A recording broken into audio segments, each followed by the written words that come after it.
নমস্কার, কেমন যাবে শেয়ার বাজারে নতুন একটা এপিসোড। ঠিক এমন একটা সময় এই ভিডিওটা হচ্ছে, বিশ্বজোড়া একটা যেন কিরকম একটা মানে কি হয় রব, ঠিক কি হয় রব নয়, আসলে এটা একটা ক্রিয়েটেড একটা সমস্যা, যে সমস্যাটার জন্য বিশ্বের অর্থনীতি, বিশ্বের শেয়ার বাজার সব টালমাটাল পরিস্থিতি। সমস্ত ধরনের মার্কেটগুলোই এর মধ্যে এফেক্টেড হয়েছে। কেউ বলবেন ভারতবর্ষ কম হয়েছে, ইউরোপেরগুলো আর একটু বেশি হয়েছে, কেউ বলবেন হ্যাঁ হংকং মার্কেট বা চীনের মার্কেটটা অতটা হয়নি, অমুক তমুক ইত্যাদি নানান রকম যুক্তি খাড়া করতে চেষ্টা করবেন। তো সেটা আলটিমেটলি খুব একটা কাজের কিছু হবে না। তো দুটো হাতি যখন লড়াই করে তখন বেসিক্যালি বাকি যেসব জন্তু জানোয়ার থাকে তাদের খুব একটা কিছু করার থাকে না। তো মানে যে গ্রাসটা থাকে, অর্থাৎ যে ঘাসের উপরে লড়াইটা করে, সেই ঘাসটা একেবারে ক্ষতিগ্রস্ত হয়ে যায়। তো বাকি অর্থনীতিগুলো, বিশেষ করে ধরুন আর যে সমস্ত একটু মানে আগাছা টাইপের আর কি, এই হাতিদের তুলনায় যারা ঘাসের একটু বড় ঘাস, তাদের অবস্থাগুলো খুব মারাত্মক। তার মধ্যে দুঃখের বিষয় আমাদের শেয়ার বাজারটাও আছে। অর্থাৎ এই হাতিদের মারামারি দেখছি আমরা, চীন আর আমেরিকার মারামারি, এবং মধ্যখানে আমরা খুঁজে বেড়াচ্ছি যে আমাদের বাঁচার উপায় কোথায় বা আমরা কিভাবে এখান থেকে সার্ভাইভ করব। তো এইরকম একটা বিষয়, সকালবেলা ঘুম থেকে উঠছেন, হয় দেখছেন 500 বা 1000 পয়েন্টের নিফটির পতন দিয়ে শুরু হচ্ছে, কিংবা 500 বা 700 800 পয়েন্টের নিফটির উত্থান দিয়ে শুরু হচ্ছে। একদিন শেয়ার বাজার বন্ধ থাকলে তারপরের দিন কি যে হবে কিচ্ছু বোঝা যাচ্ছে না। এরকম একটা পরিস্থিতি, এই পরিস্থিতিটা চলছে এবং চলবেও, আগামী দিনগুলোতেও চলবে। এটা যে খুব একটা এক্ষুনি সমাধান হবে তার কোনো আমি ইঙ্গিত দেখছি না। কারণটা কি এবং সেগুলো নিয়ে আলোচনা করি। তার আগে আজকে যে ক্যাপশনটা দিয়েছি, অর্থাৎ 21,700-তে বাজার কি তার একটা বটম আউট করছে, সেটার কারণটা কি সেটা নিয়ে আমার বলবার জায়গা আছে, সেই জন্য আমি সেটাই রাখলাম। তো আপনাদের প্রত্যেককেই আমাদের বাংলা শুভ নববর্ষ আগামী পরশুদিন আসছে, তার জন্য সকলকে শুভকামনা জানাচ্ছি। আপনাদের আগামী বছর খুব ভালো কাটুক, সমৃদ্ধিতে কাটুক, এটা অবশ্যই। এবং আমার যারা ছাত্রছাত্রী, আমার যারা ফলোয়ার্স আছেন সারা বিশ্ব জুড়ে, তাদের প্রত্যেককেই আমি বাংলার শুভ নববর্ষ জানাচ্ছি। বাঙালি একেবারে কমপ্লিটলি বাংলায় শেয়ার বাজারকে যতটা পারা যায় স্বচ্ছভাবে আপনাদের কাছে তুলে ধরাটাই মূলত আমার কাছে কাজ। যাই হোক, যা আসছিলাম হাতিদের লড়াই।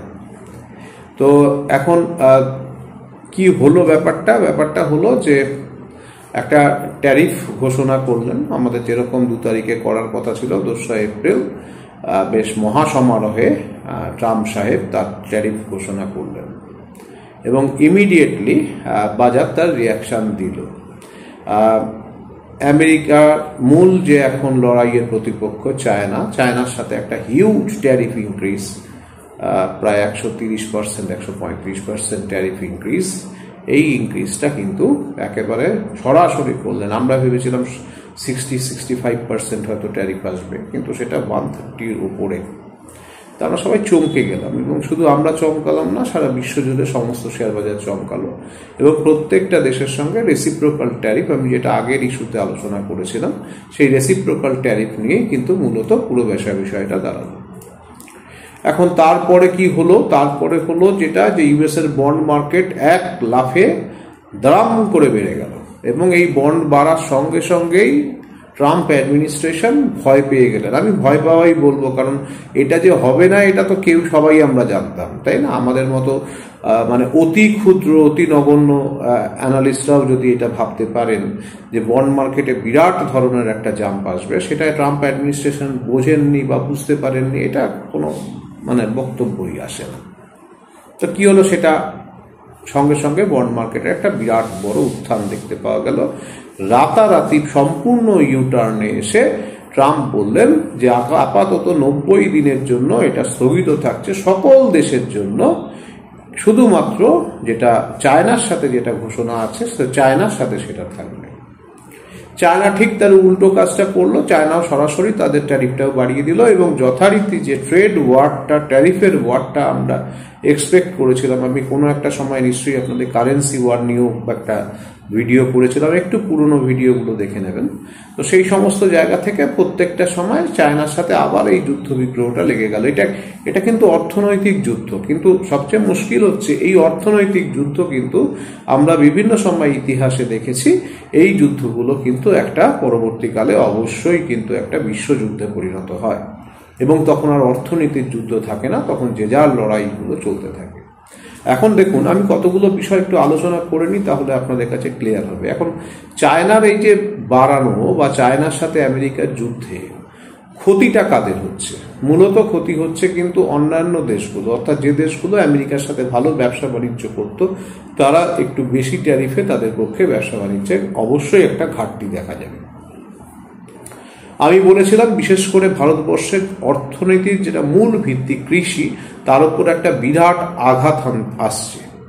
তো সেটা দেখবেন অলরেডি কাগজপত্রে লেখা শুরু হয়ে গেছে যে ভারতের সাথে মূলত আমেরিকার যেটা বিষয় সেটা হচ্ছে ওরা ওদের দেশের যে উৎপাদিত যে সমস্ত কৃষিদ্রব্য আছে সেগুলো ভারতের বাজারে নিয়ে আসার একটা পরিকল্পনা রাখছে।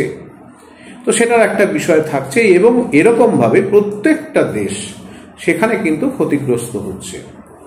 আমি সেক্টর ওয়াইজ যদি আলোচনা করি, ধরুন ইউরোপিয়ান ইউনিয়নে যারা আছে, ইউরোপিয়ান কান্ট্রিগুলো, তারা ইতিমধ্যে কিন্তু এই সমস্যা থেকে বাঁচবার উপায় খুঁজছে এবং তারা ছাড়া ইউরোপ জুড়ে কিন্তু আমেরিকার বন্ধুর সংখ্যা যথেষ্ট বেশি, যেটা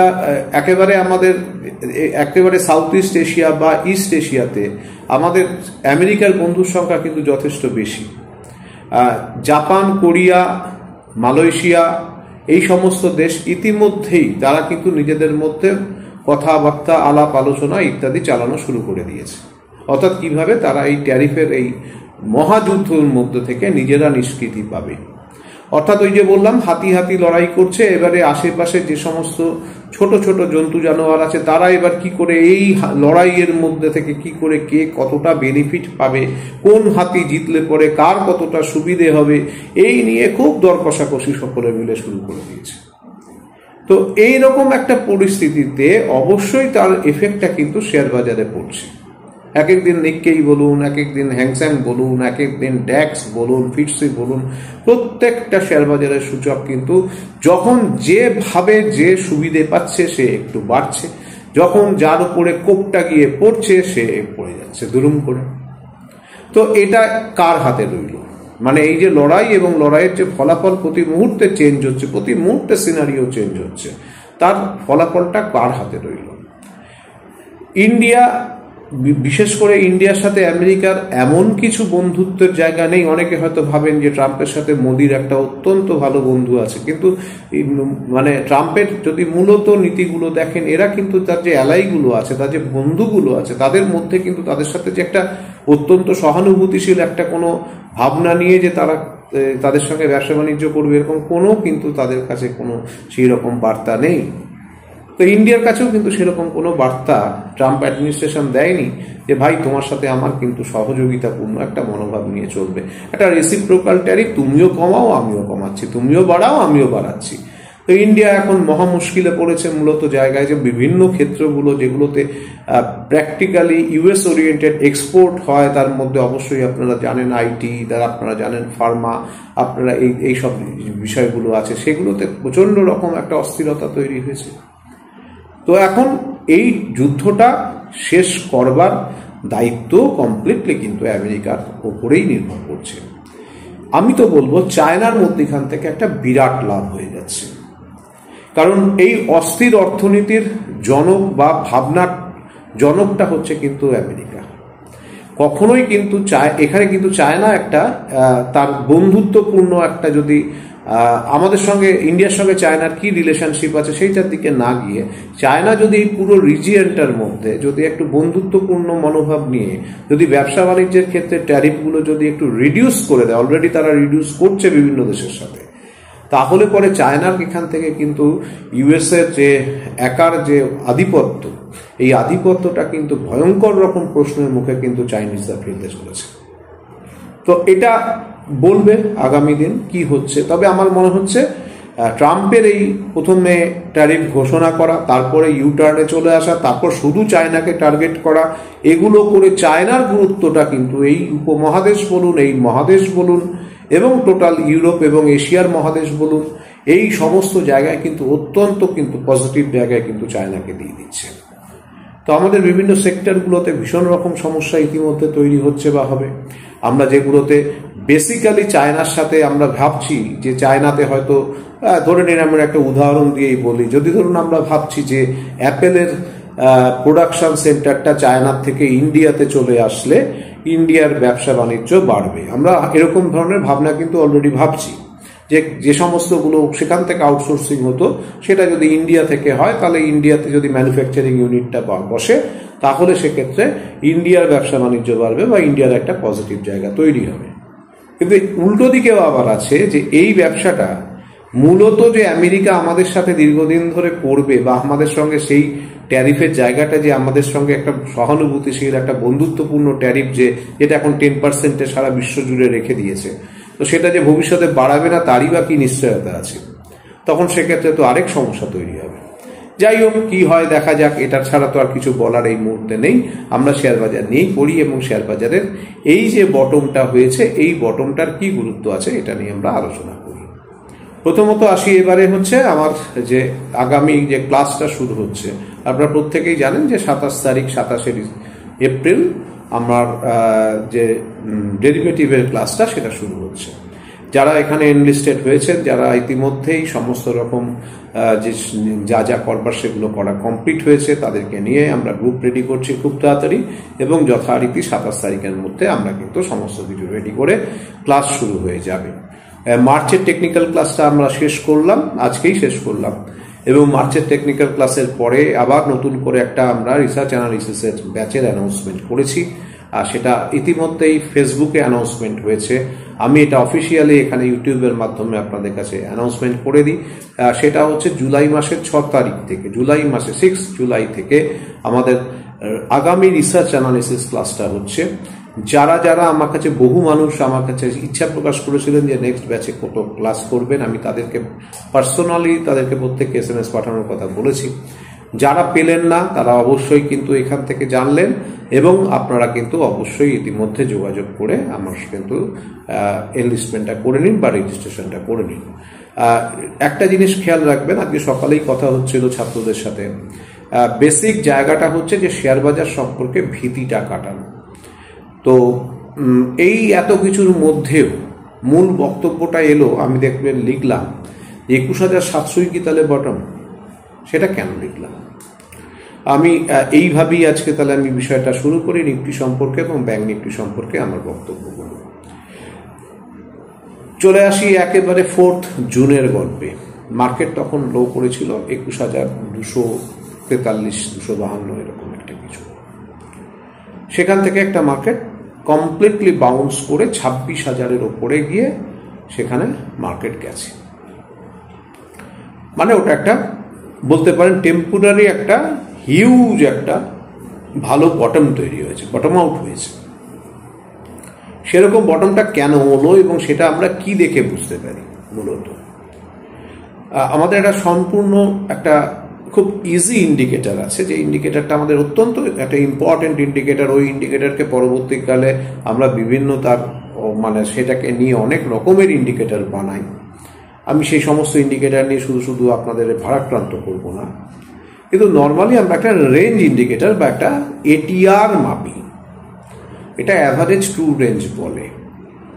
তার মূল কথা হচ্ছে যখনই কোনো বটম তৈরি করবে, একটা পার্মানেন্ট বটম বা একটা টেম্পোরারিলি একটা হিউজ একটা খুব পজিটিভ বটম যদি তৈরি করতে হয়, যেখান থেকে মার্কেট বাউন্স করে একেবারে নতুন ভাবে ওপরে উঠতে হবে, তখন সেই এটিআর এর ভ্যালুটা কিন্তু অত্যন্ত হায়ার লাগে, বা হায়েস্ট ভ্যালুতে কিন্তু এই এটিআরটা তৈরি হয়। সেটা জুন মাসের 4 তারিখে যখন রেজাল্ট বেরোয় গত বছরে, সেই সময় কিন্তু সেই এটিআরের সেই পজিশনটা ছিল।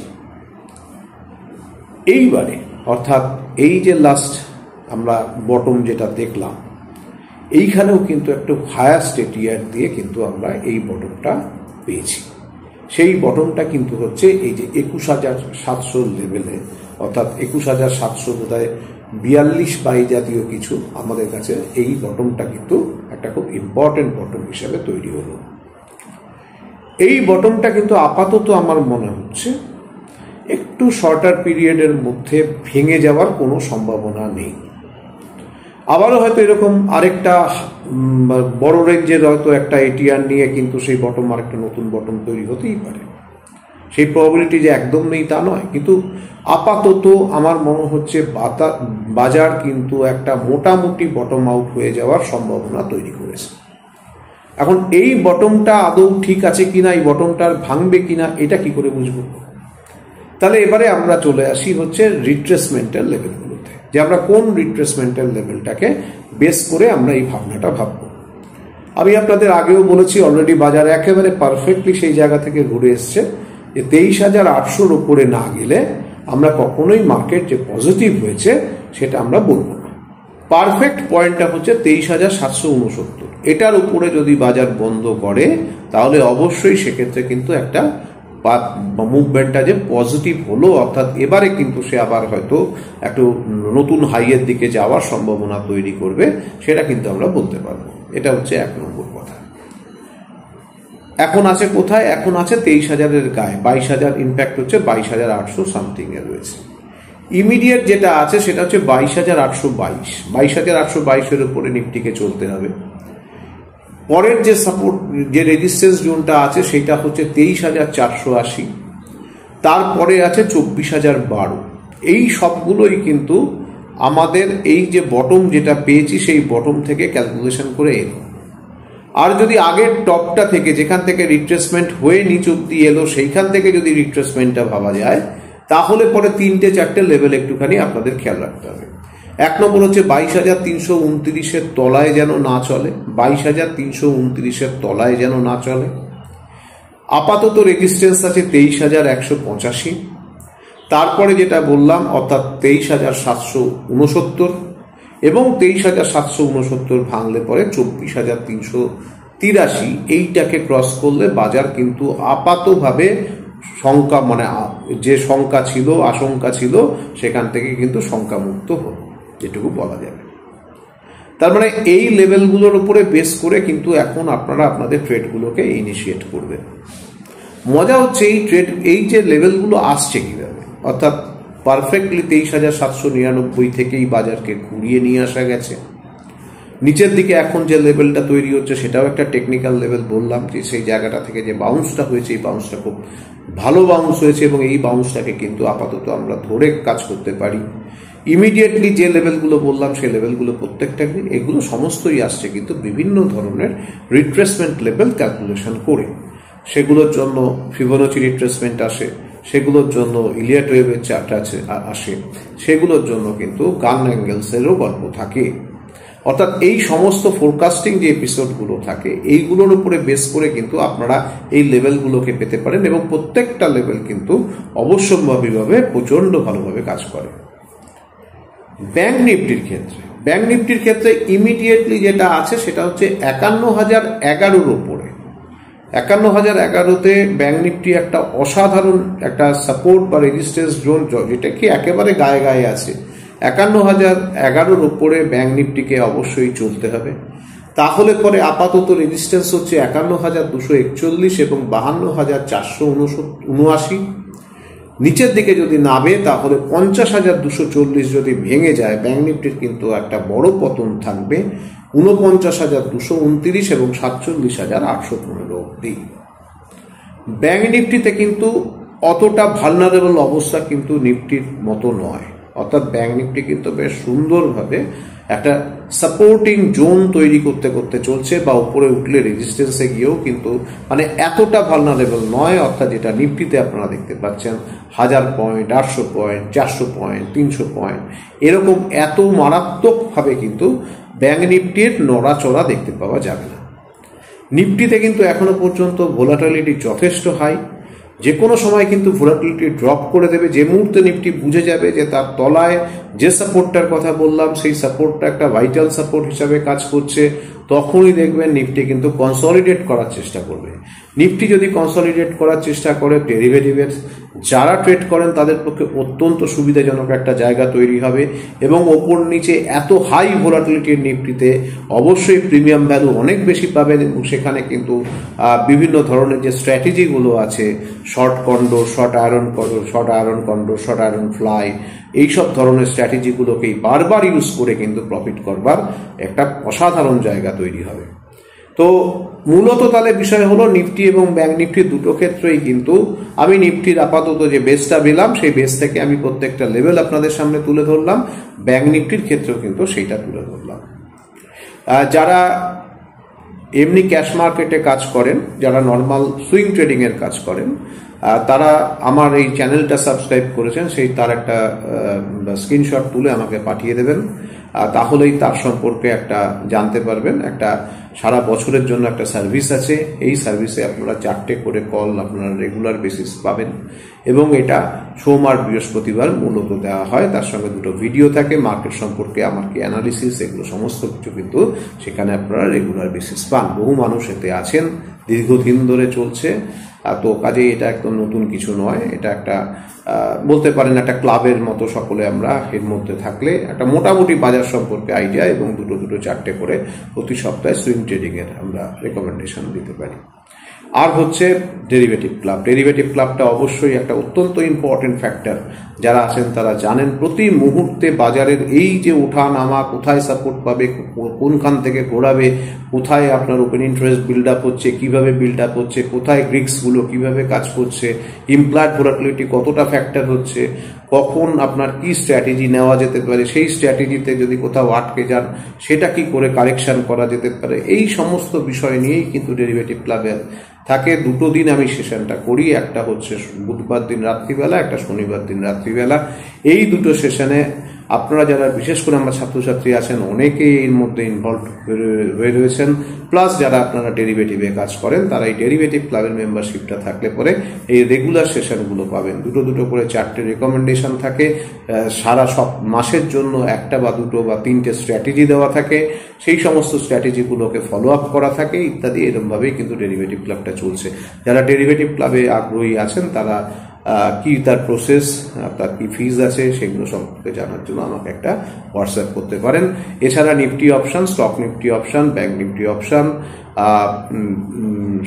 স্টক ফিউচার, ক্যাশ মার্কেট, এগুলো সম্পর্কে যারা আগ্রহী আছেন তারা আমাকে হোয়াটসঅ্যাপ করে এই টোটাল যে সমস্ত বিষয়গুলো আছে এগুলো জানতে পারেন। একটা আমব্রেলা সার্ভিস আছে সমস্ত কিছু নিয়ে একসাথে, সেটা সম্পর্কেও আপনারা আগ্রহী থাকলে অবশ্যই জানবেন। এই হলো মূল বিষয়।